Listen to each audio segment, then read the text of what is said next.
What's up, everybody? Welcome back to Call the Damn Leads, the show by sales professionals for sales professionals. I'm your host, Drew B. Wilson, with more than 2 decades in the sales industry. I've heard it, lived it, seen it, and now I'm bringing it to you, my favorite people on the planet, the sales community. Because let's be honest, sales is the greatest job on earth. It literally gives us the opportunity to go out and create a life that makes us proud, that allows us to do all of the things that we love and provide for the people we care about most. It also gives us a ton of crazy ass stories. And today's guest is someone I'm very excited to have on. I know he's got some amazing stories. Not only is he a former professional UFC fighter, he is now the owner of MVB Luxury, and he works with finding the finest luxury timepieces on the planet, sometimes the ones you can't even get your hands on in the stores. He's my friend, Mr. Matt Van Buren. What's up, bro? Thanks for having me on, sir. It's a pleasure and an honor. I'm excited for you to be here. One of the things I know about you, man, is you've had your life. You've been fighting and grinding your whole life, and getting into sales is certainly no different. So I want to know, man, let's go in with a bang. What's your best sales story for us today? Right into the story, huh? Okay. Come get some. I was living in South Florida at the time. This is probably the craziest story, and definitely, like, I've talked to some OGs in the insurance business, and I've told them this story, and like, I ain't never heard some shit like that. So this is a good one. So I was living in South Florida, Fort Lauderdale at the time, and the agency I was working for, they had a bunch of leads in Alabama, right? And, Southern hospitality, face-to-face selling, we were selling mortgage protection insurance, which is essentially, it's just a term life insurance product with living benefits. So if you have a heart attack, cancer, stroke, anything like that, any major critical chronic terminal illness, the policy allows you to accelerate the death benefit so that you can pay your bills, pay your mortgage, and not lose your house, right? Because 80% of people that lose their house due to foreclosure is due to an injury or an illness, being out of work or something. And so that's what these policies are designed also. And then if you die, it acts as a life insurance policy. It'll pay your mortgage off. So your wife's not mourning your death, and 3 months later, she's trying to figure out how the hell to pay the bills, right? Mm-hmm. So I go to Birmingham, Alabama. Right? I drive up there from Fort Lauderdale. Got an Airbnb, went to Birmingham. I was up there for like 10 days, right? And so I'm booked. I got my leads. I got my fresh direct mail leads. I get to the Airbnb, call the damn leads, right? So I'm fucking hitting the phone, bro. I'm booking the appointments. You know what I'm saying? And so like my script, this is I think, well, I know this is where this guy got kind of taken back. So my script, like on the lead, it'll say your name, right? It'll say like Drew B. Wilson, 123 Main Street, and then it'll say you have a $220,000 mortgage with Chase Bank or something, right? I'll call you and say, hey, Drew B., this is Matt Van Buren with the Mortgage Protection Center. I just got your direct mail lead back from, about the request for the mortgage protection information. I'm the guy who goes over that with you, blah, blah, blah. So I confirm all the information. I said, this is in regards to your loan with Chase Bank. That's what I say. I said, this is in regards to your loan with whoever the bank is. Mm. And so I think this guy took that as me saying that I work for the bank, right? Which that's not what I said. I said, I'm with the Mortgage Protection Center. I'm calling in regards to your loan with the bank, right? So I go to this dude's house. Right. And it's a pretty fucking hood neighborhood, actually. You know what I'm saying? Like, I'm the only white guy around, not the probably most Caucasian friendly neighborhood. Right. But I'm in Alabama. Right. And I got to make money. And I'm like, so, Southern hospitality, everybody aside from this guy was super cool. Right? But so I go to this guy, I booked the appointment. Right. And what he did was after I booked the appointment, he calls the bank because he assumes that I work for the bank. And he's like, hey, you guys know who Matt Van Buren is? And they're like, no, we don't know him. So, see, he automatically thinks I'm trying to scam him, right? So we go to his house, I go to his house. He's like, yeah, come on in, right? Lets me in the house. I get in, I sit down at the kitchen table. I pull my laptop out. His brother, so like I'm sitting here, he's immediately sitting to my left, and his brother's sitting directly across the table from me, right? And these guys are like probably mid 50s, close to 60-year-old black guys, right? And so I'm like, all right, cool. And I just immediately start building rapport with them. You know what I mean? How long you been in Birmingham? Blah, blah, blah. I was talking to them. So like, right, like, you know, cause I don't know if you ever sold face to face like that. I think, I don't know what you did insurance, but I don't know if you were a phone guy or what, but I cut my teeth all face to face. So like my process, I start building rapport immediately face to face, and I try to read them and see how you're going to engage with me, building rapport. Like, are you going to like New York style me, just like fucking get down to it, or are you actually because those people are tougher, and I'll just pitch them. But if you're like nice and you're smiling and you're talking, I'm like, all right, this, you know, then you know kind of where you're going with it, right? Who you're dealing with. So within probably a minute of me like talking to this guy, trying to build rapport, he's fucking cutting me off like right away, and he's like, I don't even know who you are, blah, blah, blah. I'm like, I get it, man. I get it.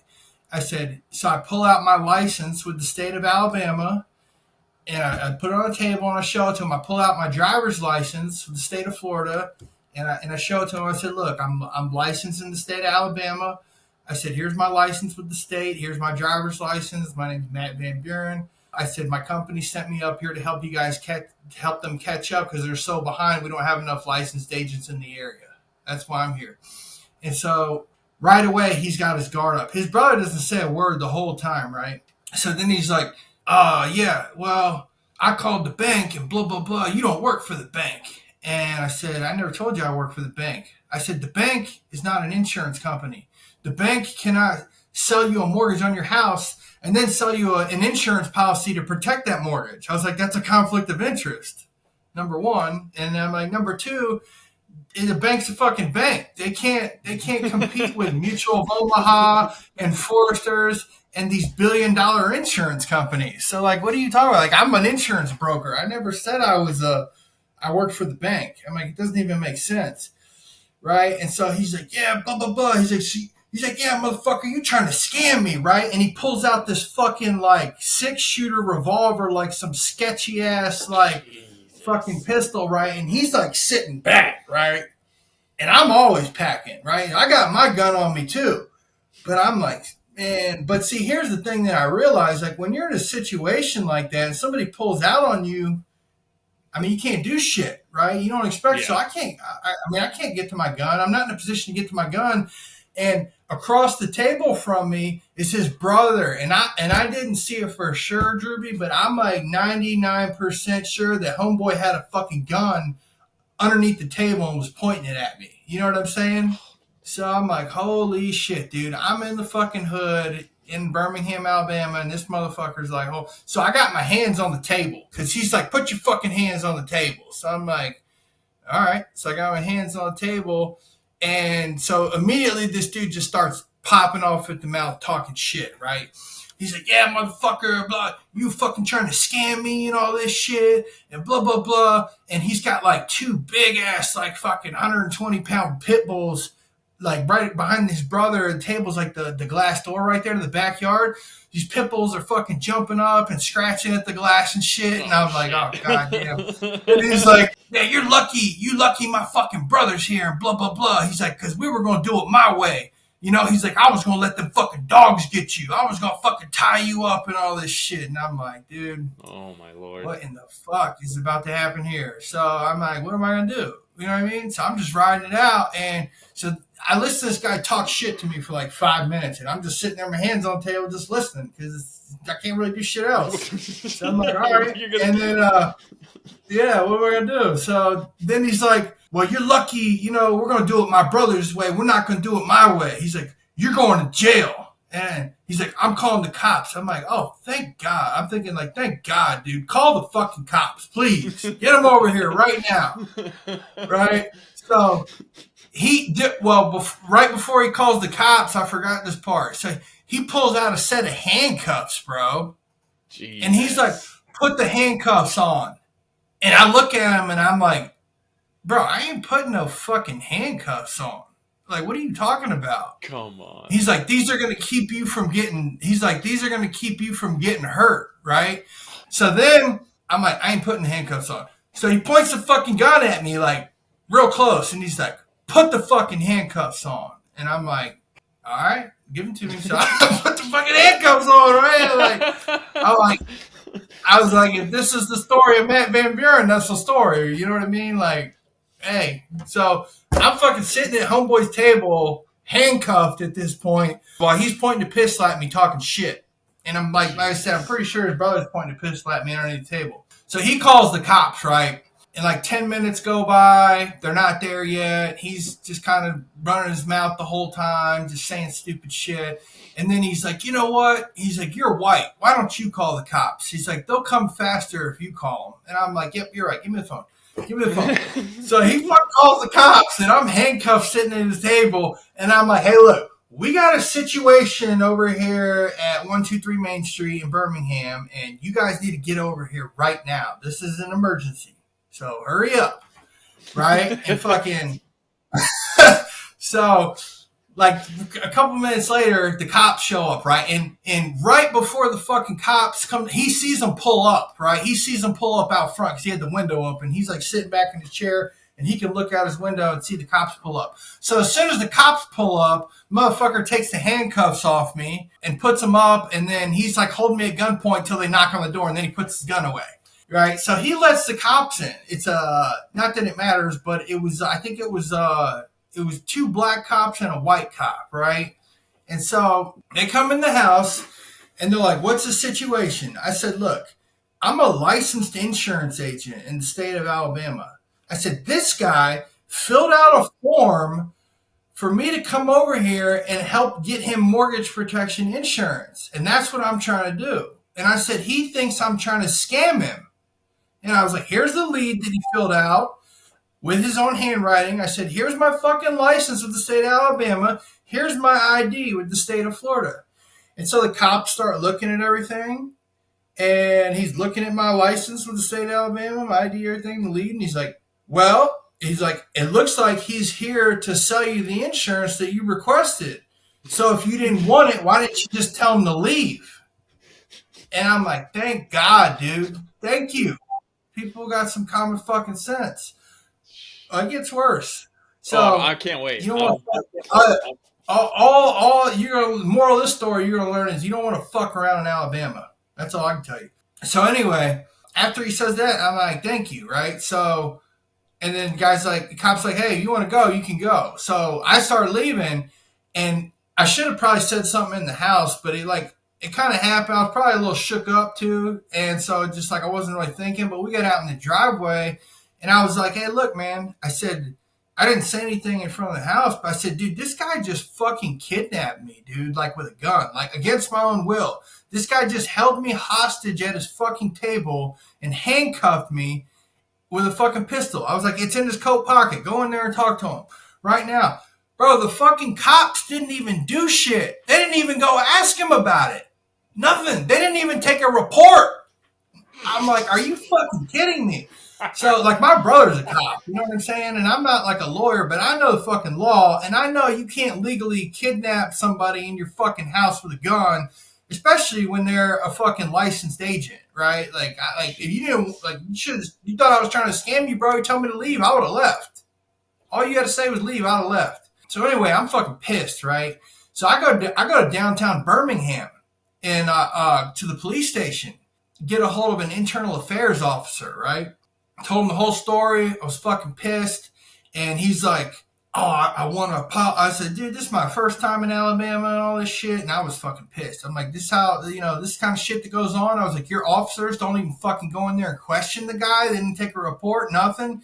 And so the guy, he's all like super apologetic, like, I'm so sorry, Mr. Van Buren. That's not how we do things in Alabama, and that's not how the law works in this country, and blah, blah, blah. And I'm like, all right, motherfucker, so do something about it. Then later on that night, he sends an officer over to my Airbnb to take a police report from me, right? So I take my fucking, give them the report. They're like, all right, well, we're going to look into this, blah, blah, blah. So a couple of days later, I'm driving back to Florida. And they give me like case number and all this shit. I get back to Florida, and then I call the internal affairs guy again. And I'm like, hey, what's going on with this, man? Just checking on you.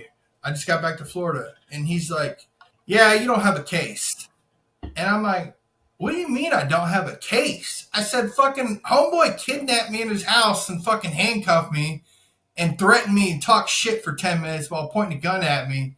And you're telling me I don't have a case.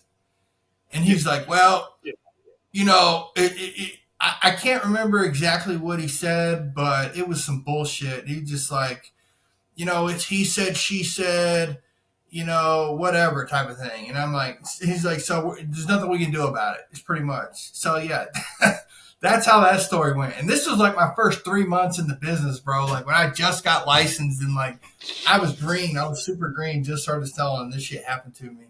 And most people probably would have quit and went and found something else. But when you fucking all you've ever done is teach fitness and martial arts your whole life, and you haven't built your social media, and you weren't really active with it, and you know you're getting hurt all the time, you ain't making a whole lot of money teaching fitness and martial arts. So I didn't have any, you know, I'm not a mechanic, I don't have anything to fall back on. So I knew like high commission sales is what I had to figure out to make some money, you know, and so I kept on keeping on.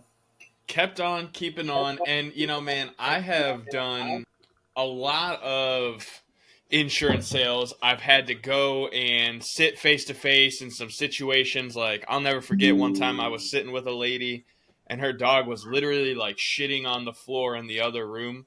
And she was just yelling at it to stop shitting on the floor. And I was just going, what the fuck is going on? And like, yeah, man, insurance is a crazy game. And anyone that's had to do face-to-face insurance 100% has some crazy-ass stories like this. And so if you're listening to this and you're in insurance and you have a crazy story, go to callthedamnleads.com/podcast.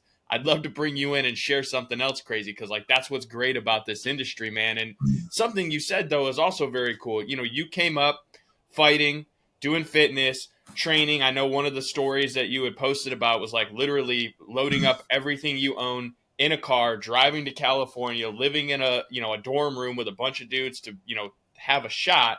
And so for you to come out of that and know, hey, sales is going to give me an opportunity to build a life. I want to know, because you're very, very successful. I mean, you're one of the top agents in your business, in your company. You also have your own luxury, timepiece business. You've built a couple of businesses at this point.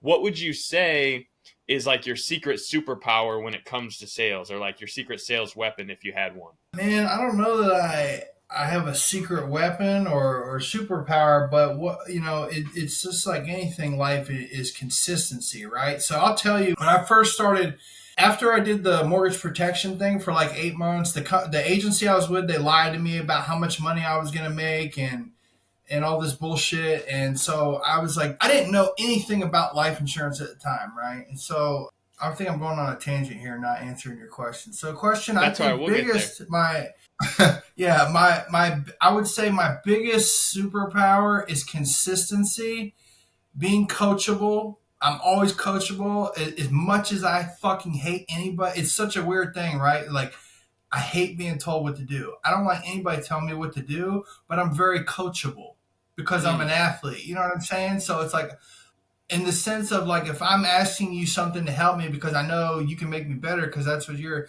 like, I'm coachable. I just don't like being told what to do, which I know they're kind of the same thing, if that makes any sense. But yeah, I'm coachable and I work hard and I'm consistent and I don't quit. And I think, and you can probably attest to this, you've probably seen it doing sales at Apex, sales and insurance. Like, people quit before, like right when they're like about to get over that learning curve and start killing it, they fucking quit. They shell up, they run back to their job. And so luckily for me, I was too stubborn and stupid, I would guess, to quit. Well, I just didn't have a choice, right? But if I were to have come from an $80,000 a year job and then I try straight commission sales for a couple months and it doesn't work out, I'd go run back to my job. That's what most people do, right? Out of fear. They have, but for me, I didn't have, what am I going to run back to the gym and make, a couple grand a month, rebuild my personal training clients and shit from scratch? Like, no. So I didn't quit, bro. And I did everything I could to get better. And I finally found a good mentor who was really making money. The guy was a fucking shark. He was an elite salesman. I flew up to Delaware. We were running final expense leads, burial protection, or Mm. burial policies. So I met this guy in the hood in fucking Delaware, bro, like Wilmington, Delaware, in the hood, and we're running final expense leads. And I fucking recorded every presentation this dude did. Every fucking, for like 3 days, I was with him in the field all day, watching him sell. I recorded every presentation he did. I listened to it, and he was like, "Don't reinvent the wheel. Don't fucking reinvent the wheel." He's like, "This isn't rocket science. This is a fucking copycat system." And I Mm. literally tried to memorize, like, his name was Josh. I literally tried to become Josh. I literally tried to do his whole presentation word for word the way he does it.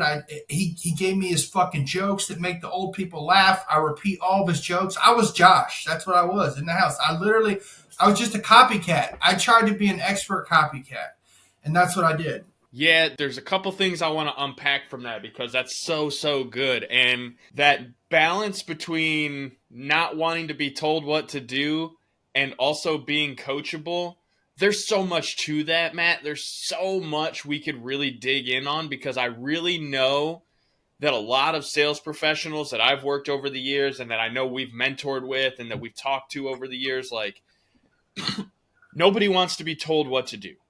And this applies in sales too, right? If you're trying to tell someone, hey, you need to do this and this is the thing you need to buy, they don't feel good about it.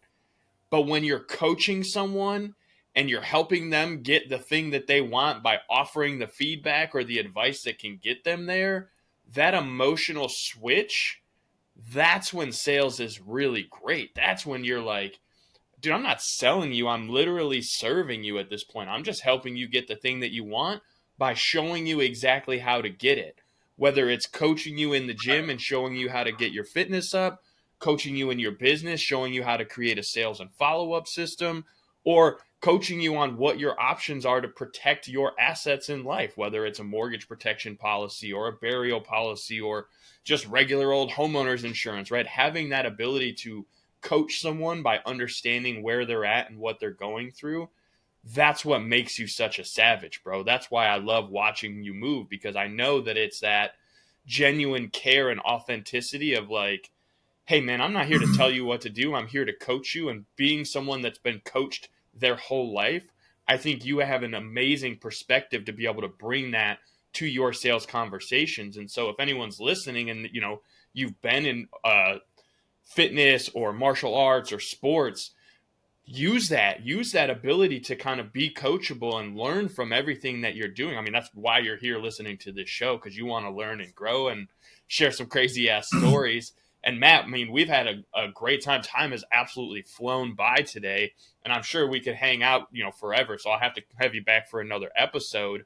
Let's say they enjoyed your story. They want to know what, because you're always putting out great content. You're sharing the, MVB Luxury. You're one of the guys that has access to some of the nicest watches on the world. And, if you're in sales and you appreciate the finer things in life, why not work with someone who's built a small business and truly cares about people by reaching out to my man, Matt. So, Matt, what's the best way for them to find you if they want to learn about MVB Luxury or kind of the stuff that you're doing in the insurance field? How can they come and find you? So you guys can follow me on Facebook or connect with me on Facebook, Matt Van Buren. Easy to find. My Instagram handle, MVB Luxury. My website is mvbluxury.phonesites.com. mvbluxury.phonesites.com is my website. The easiest way to get a hold of me probably is just add me on Facebook and shoot me a DM, and we'll connect. I love that, man. I'll make sure we put all that down in the show notes, too. That way people can come and find you easily. I know one of the things I look forward to in the future is getting to work with you on a nice timepiece when the time is right. And more than anything, Matt, I really just want to tell you how much I appreciate you taking time out of your day to be here, to share that crazy-ass story. Man, I know that could not have been an easy thing to go through, and to come out the other side and still be willing to show up, because I know you didn't just leave the next day. You probably went and ran another dozen or so appointments in Alabama. Oh, come on, we got to get at oh it. yeah, bro. I had another 3 or 4 full days like it never happened. Absolute savage, man. That's why I love watching you move. That's why I love seeing what you have going on, and more than anything, grateful to call you a friend and see, the business that you're building, and for you to take time to be here with us, man. I always like to ask one last question before we leave, though. There's new people coming into sales every single day. This is the greatest industry on the planet because it's literally an opportunity for anyone from any background to be successful. If they're new and they're here and you can give them one piece of advice, what would it be? The biggest piece of advice I can give you in sales is you got to be coachable. And, ideally you want to find a good mentor, which can be difficult to do to separate the real from the fake, but you got to be coachable and you got to, you know what I mean? Don't try to reinvent the wheel. If somebody's telling you to do something a certain way or say something a certain way and they have a proven track record of that, even if you don't think it's right, there's a reason they're telling you that, and you may not understand it until 6 months or a year into the game, but you need to just do what they say, put your ego aside, be coachable. And that's the biggest thing with anything in life. If you're trying to learn something from somebody, you have to be coachable. Matt, you absolutely nailed it, brother. I'm so grateful for that wisdom, and I know anyone who's new, who's listening, that takes that to heart and is listening and goes and takes action on it, they're going to win, bro. So thank you for that. If you're here and you enjoyed the show, share it out on social media. Tag us at Call the Damn Leads, at MVB Luxury. Let people know you got some value, some entertainment. And if you have a crazy sales story and you want to share it on this show, I'd love to bring you on and invite you to share that story. Head over to callthedamnleads.com/podcast. Send us your information. Let's see what we can talk about and get you scheduled to bring you on, because literally this show has been some of the most fun that I've had in a long time, getting to share these stories, getting to share some value, and know that so many of you are going to take this and absolutely dominate this year and every year going forward. So, as always, I leave you with the one reminder: go call the damn leads. We'll see you guys on the next one.